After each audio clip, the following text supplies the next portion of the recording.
Hello, good morning. આપણે આજના લેક્ચરમાં LCR પરિપથ માટે અનુનાદ કઈ રીતે થાય એની ઘટના વિશે MCQ માટેના જે મુદ્દા છે કે જે JEE અને નીટની એક્ઝામમાં કામ લાગશે એવા મુદ્દાઓ પર આપણે આજે ફોકસ કરશું. તો સૌથી પહેલા તો અનુનાદ એટલે શું એની ચર્ચા કરીએ. આ ટોપિક થોડો ડિસ્ક્રાઇબ કરીને સમજાવો જેથી કરીને તમને અગાઉ જે થિયરીમાં ન સમજાણું હોય તો એ કવર થઈ જાય. તો સૌથી પહેલા અનુનાદ જે છે એ અનુનાદની ઘટના ને કહેવાય શું કે કોને અનુનાદ કહેવાય? તો જ્યારે L C R ત્રણેય ઘટકો પરિપથમાં હાજર હોય અને પરિપથનો RMS પ્રવાહનું મૂલ્ય મેક્સિમમ બની જાય એ ઘટનાને કહેવાય અનુનાદ. તો અનુનાદમાં ત્રણેય ઘટકો હાજર હોવા જોઈએ. હવે અનુનાદ છે બે પ્રકારની સર્કિટમાં બની શકે.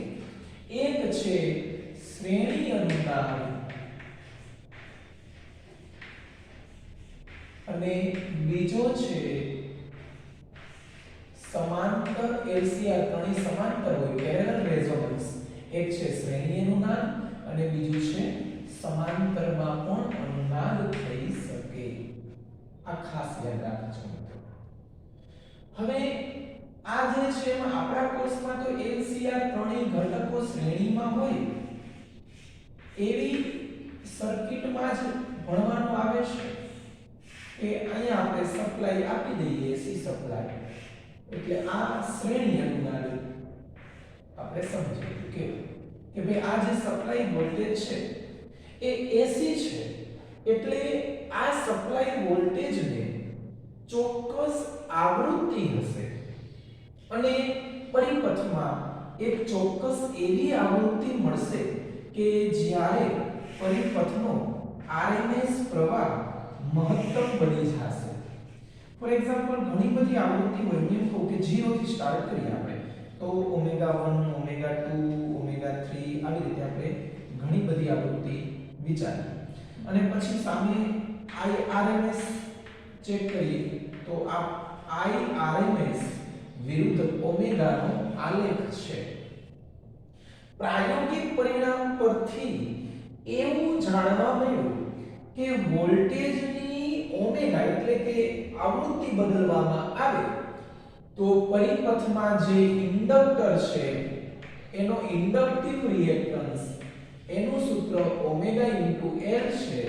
એટલે આવૃત્તિના વધારા સાથે XL નું મૂલ્ય વધશે અને XL વધશે એટલે તેમાંથી પસાર થતો પ્રવાહ ઘટશે. કારણ કે રિએક્ટન્સ અને પ્રવાહ હંમેશા વ્યસ્ત પ્રમાણમાં હોય એટલે ઇન્ડક્ટર માટે I અને ઓમેગા વ્યસ્ત પ્રમાણમાં કહેવાય. પણ પ્રાયોગિક પરિણામ ઉપરથી એવું જાણવા મળ્યું કે પ્રારંભમાં જેમ જેમ ઓમેગા વધારવામાં આવે છે એમ પ્રવાહનું મૂલ્ય વધે છે અને પ્રવાહનું મૂલ્ય એક ચોક્કસ આવૃત્તિ માટે મેક્સિમમ બની જાય છે અને આ આવૃત્તિને આપણે અનુનાદ આવૃત્તિ કહેતા હોય.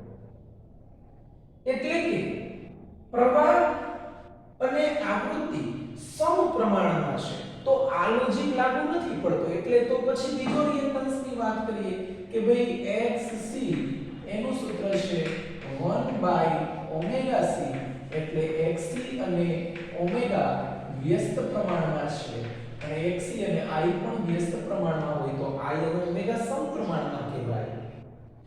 એટલે કે પ્રારંભમાં જેમ જેમ આવૃત્તિ વધારવામાં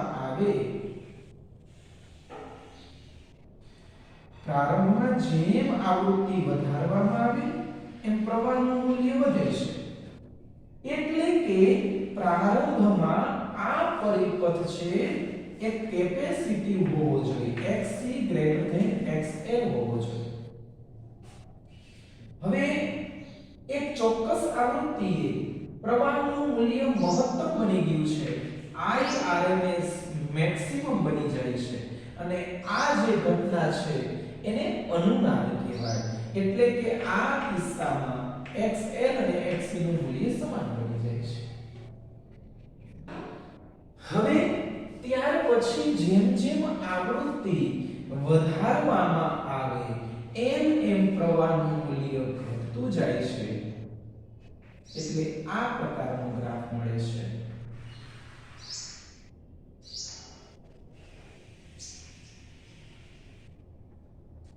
હવે આ જે છે એની વાત કરીએ કે ભાઈ આ બંને બિંદુ પાસે આવૃત્તિના મૂલ્ય જુદા જુદા છે, પરંતુ પ્રવાહનું મૂલ્ય સરખું છે.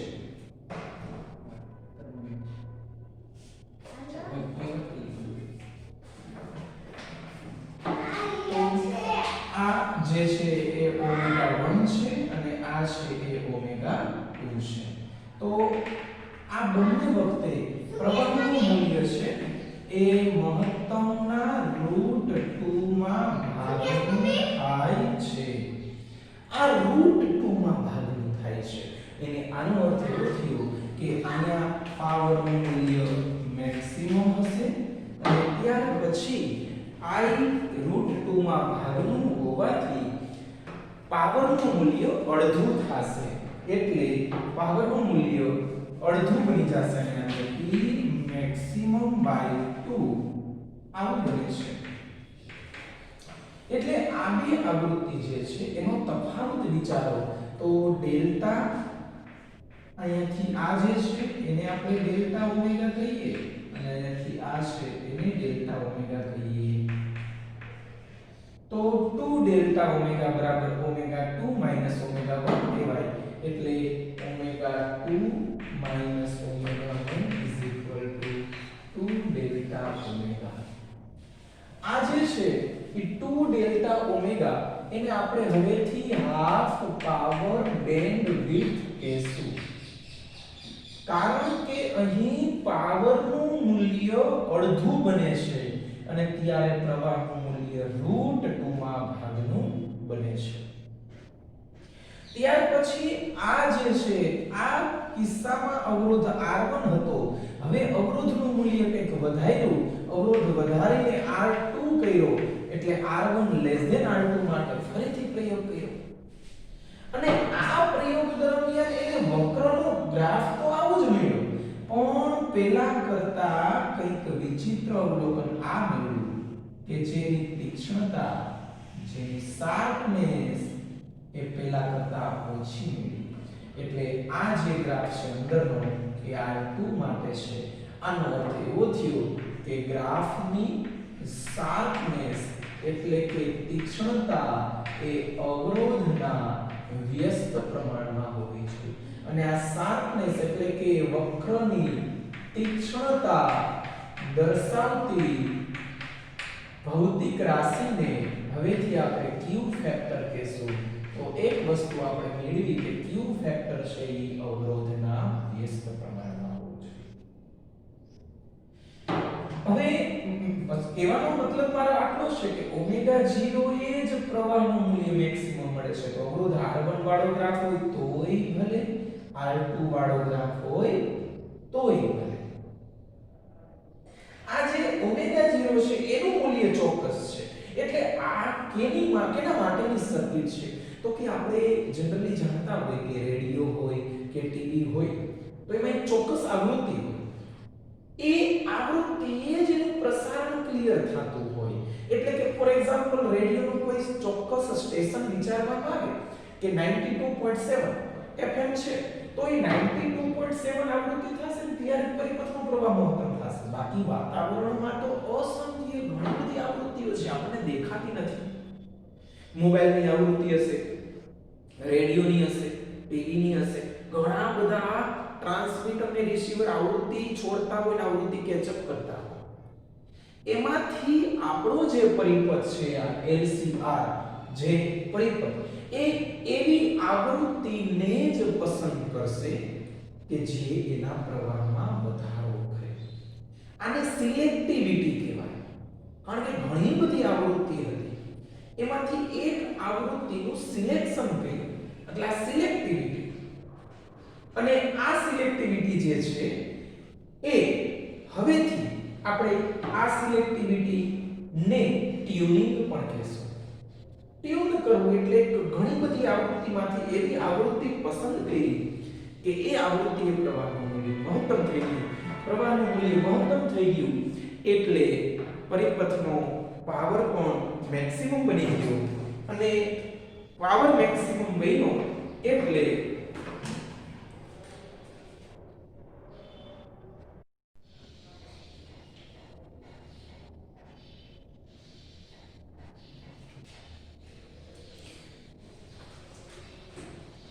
કે ભાઈ આ જે છે કે વક્રની તીક્ષ્ણતા, આ વક્રની તીક્ષ્ણતા દર્શાવતી ભૌતિક રાશિને આપણે ક્યુ ફેક્ટર કહીશું.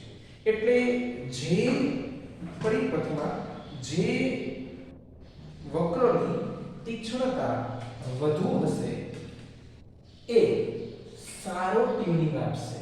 તો આ બેમાંથી આ વક્ર છે તીક્ષ્ણતા વધુ ધરાવે છે, એનો ક્યુ ફેક્ટર મોટો હોવાથી એ વક્રમાં જે ટ્યુનિંગ હશે એ સારું હશે આના કરતા. એટલે અનુનાદ વક્રની તીક્ષ્ણતા ઉપરથી તમને પરિપથની ક્વોલિટી વિશે માહિતી મળે, એટલે આપણે આ અંકને ગુણવત્તા અંક ક્વોલિટી ફેક્ટર કહીશું, જેને શોર્ટમાં આપણે ક્યુ ફેક્ટર કહીશું. ખાલી થોડાક આગળ વધીએ કે ભાઈ આ ક્યુ ફેક્ટર જે છે એની ચર્ચા કરીએ તો ક્યુ ફેક્ટર છે એ ઓમેગા 0 અપન 2 ડેલ્ટા ઓમેગા, આવું સૂત્ર છે ક્યુ ફેક્ટરનું. ઓમેગા 0 એમનું 2 ડેલ્ટા ઓમેગા નું સૂત્ર છે r અપન l, એટલે l ને મેં થવા દીધો ઉપર એટલે ઓમેગા 0 l બાય r અથવા 1 અપન ઓમેગા 0 c, કારણ કે ઓમેગા 0 l ની જગ્યાએ 1 બાય ઓમેગા 0 c મૂકવા r ના r. આ આપણે થિયરીમાં મેળવી લીધું કે ભાઈ 2 ડેલ્ટા ઓમેગા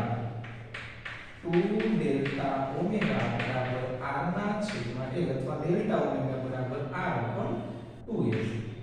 આ જે છે એની કિંમત મેં ડાયરેક્ટ મૂકી દીધી છે કે ભાઈ ડેલ્ટા ઓમેગા ની જગ્યાએ r upon 2l બે કેન્સલ એટલે છેદનો છેદ l અંશમાં ગયો ઓમેગા 0 l પણ આ ઓમેગા 0 l ની જગ્યાએ 1 upon ઓમેગા 0 c મૂક્યું, કારણ કે અનુનાદ વખતે xn બરાબર x થાય. આ બધી વસ્તુ મેં થિયરીમાં ભણાવી લીધી હતી. તો 1 upon ઓમેગા 0 c આ જગ્યાએ 1 by r એમ રાખીએ અને l ના l રાખીએ, ઓમેગા 0 ની જગ્યાએ 1 upon under root of l c મૂકીએ એટલે બીજું સૂત્ર આવું મેળવ્યું થિયરીમાં 1 by r under root of l by c. એટલે કે q ફેક્ટરના આટલા સૂત્ર તમને MCQ માં કામ લાગશે. તો q ફેક્ટર થવા માટે પરિપથમાં ત્રણેય ઘટક હાજર હોવા જોઈએ. આ એક યાદ રાખવા જેવો મુદ્દો છે. હવે આની વાત કરીએ કે ભાઈ R1 અને R2 જે જુદા જુદા અવરોધ હતા, હવે LCR શ્રેણીમાં હોય ત્યારે આવું થાય છે.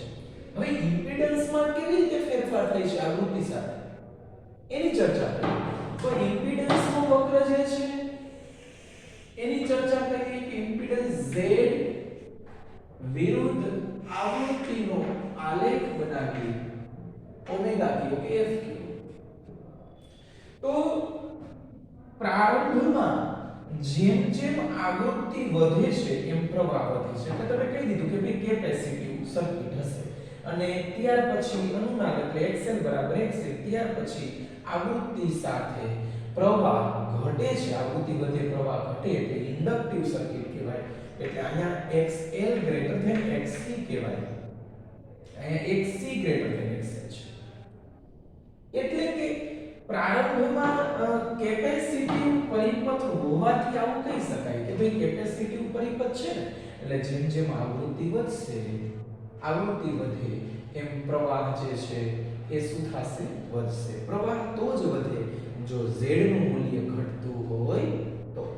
એટલે આપણને એટલી વસ્તુ ખ્યાલ છે કે ભાઈ Irms બરાબર Vrms ના છેદમાં z, એટલે Irms અને z વ્યસ્ત પ્રમાણમાં છે. પ્રારંભમાં આવૃત્તિ સાથે પ્રવાહ વધે છે એટલે ઇમ્પિડન્સ ઘટતો હશે, એટલે આપણે અહીંયા ધારો કે ઘટતો ઘટતો હું આ ટાઈપનો વક્ર બનાવું, આ રીતે ઘટી અહીંયા મિનિમમ થઈ જશે અને આ z મિનિમમ જે છે એનું મૂલ્ય r જેટલું થઈ જશે. પ્રારંભમાં z ઘટે છે, અહીંયા મિનિમમ થઈ જશે. આવૃત્તિને તમે અનુનાદ આવૃત્તિ રેઝોનન્સ ફ્રીક્વન્સી કહો છો. આ જે ઘટના છે એમાં પ્રારંભમાં કેપેસિટી વધારે છે, એટલે કે કેપેસિટી રિએક્ટન્સ વધારે છે, z મિનિમમ થઈ જશે. ત્યાર પછી હવે એવું બને છે કે આવૃત્તિ વધે એમ પ્રવાહ ઘટે એટલે ઇમ્પિડન્સ વધશે, એટલે હવે અહીંયાથી પાછો વધશે, એટલે આ ટાઈપનો વક્ર બનશે.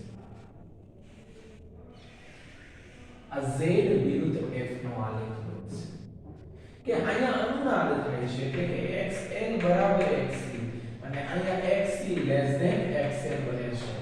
આ જે છે એ કેપેસિટિવ પરિપથ માટે આવૃત્તિ અને z વચ્ચેનો સંબંધ. આ અનુનાદ વખતે z મિનિમમ બરાબર અને અનુનાદ થઈ ગયા પછી ઇન્ડક્ટિવ પરિપથમાં આવૃત્તિ સાથે ઇમ્પિડન્સનું મૂલ્ય વધે છે. આની શ્રેણી પરિપથમાંથી અનુનાદના રિલેટેડ જેટલા એમસીક્યુ કે ટોપિક કવર થઈ શકે એમ હતા એ ઓલમોસ્ટ લગભગ બધું જ આપણે કવર કરેલું છે, પણ આ શ્રેણી અનુનાદ માટે છે. હવે આપણો પ્રશ્ન એવો છે કે સમાંતર હોય તો શું? સમાંતર પરિપથ હોય a c અને r ત્રણેય સમાંતર હોય. હજી શ્રેણી અનુનાદમાં તો ઘણી બધી શરત આપણે મેળવવાની એ લખેલી છે કે ભાઈ આવો આપણે થિયરીમાં મેળવ્યું હતું કે ભાઈ અનુનાદ માટે આટલું યાદ રાખવાનું છે તમારે કે અનુનાદ માટે RMS પ્રવાહ જે છે એ મેક્સિમમ થશે, z છે એ મિનિમમ થશે, એનું મૂલ્ય r બનશે. ત્યાર પછી પાવર ફેક્ટર જે આપણે cos 5 લેતા હોય એનું મૂલ્ય 1 થશે, phi બરાબર 0 બનશે, પાવર નું મૂલ્ય મેક્સિમમ બનશે. એનું સૂત્ર Vrms Irms બનશે.